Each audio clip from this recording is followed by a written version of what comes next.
So ayun mga tol, may nabasa akong comment dito. Ang sabi niya, what pwede lagyan ng dropper post? So dahil dito sa comment na to, na-curious din ako. Gusto ko malaman kung tama ba yung sinabi ko last time. So ayun, let's go. Check natin.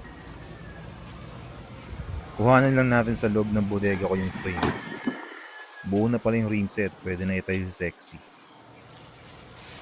So eto na yung frame. Check natin. Hindi nila winild itong part na to tapos iniwanan ng butas para labasan ng kable. Buhusiin pa natin. Etong dalawang butas sa left side ay para sa rear brake at RT. Pasok sa lower tube papunta dito nga sa opening malapit sa BB.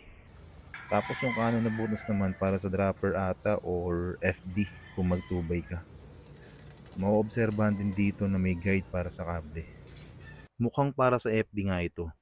Pwede rin naman gamitin para sa external dropper. Yung butas kasi dito sa BB siya lalabasan lang ata ng tubig. Mahaharangan kasi ng bottom bracket kung kabling ilalagay kung internal cabling for dropper ang ipipilit.